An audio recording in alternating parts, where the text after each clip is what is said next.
Hi everyone! So this is my second Atasuki terrarium. I wanted to go with a more naturalistic look this time, so I used 60 pounds of the excavator clay. I don't think it was honestly quite enough. I probably would go with another 20 or 30 pounds next time, just to kind of give it more of a hilly feel I wanted in the back, and honestly it's not that hilly, it's more just kind of a lump. But it works really well. And it was really easy to put in. I wet it all down, shaped it how I wanted. I did it in 2 steps, so I did the bottom layer, base layer first, which is just this, the hard ground area, and then I did everything over top of that once it was fully dry. The base layer took about 20 pounds, and then everything else was 40. So that stack alone was about 20. And then that stack was probably about 15. I mean, the hide was about 15, and then everything else was about 5. So you can see it kind of doesn't really go that long of a ways in terms of it. I used a balloon, so I blew up a balloon and put it in there, and then when it was fully dry, I popped it, and then hollowed it out a little bit more with my hands on the sides, just to kind of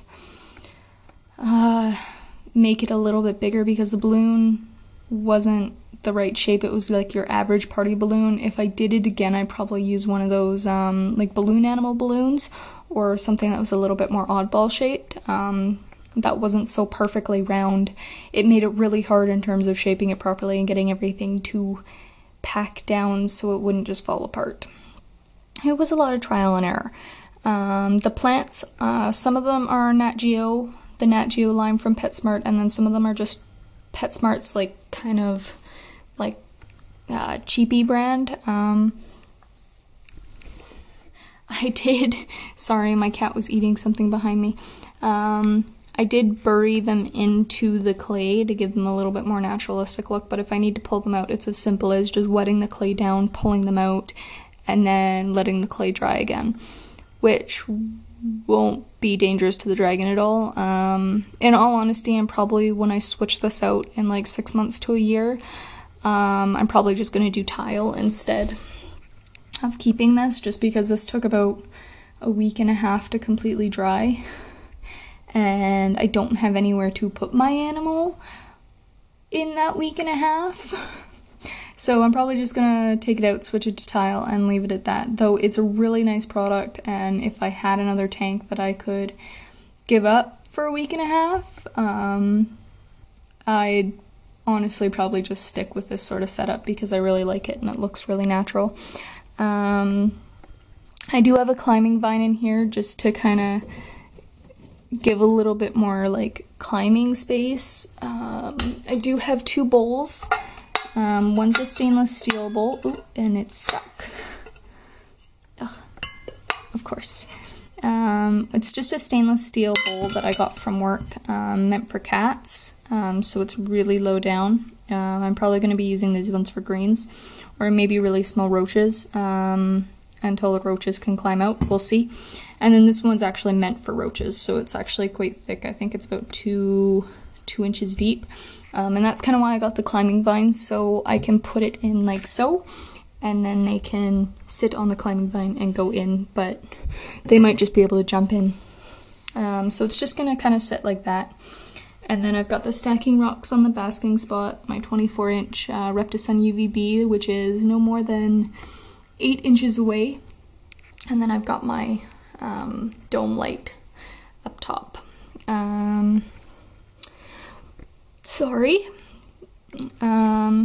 Yeah, this is pretty much it. I'm really happy with how it looks, actually. I kind of slaved over this for almost a full month, trying to figure out if I wanted it to look like this before I got my animal.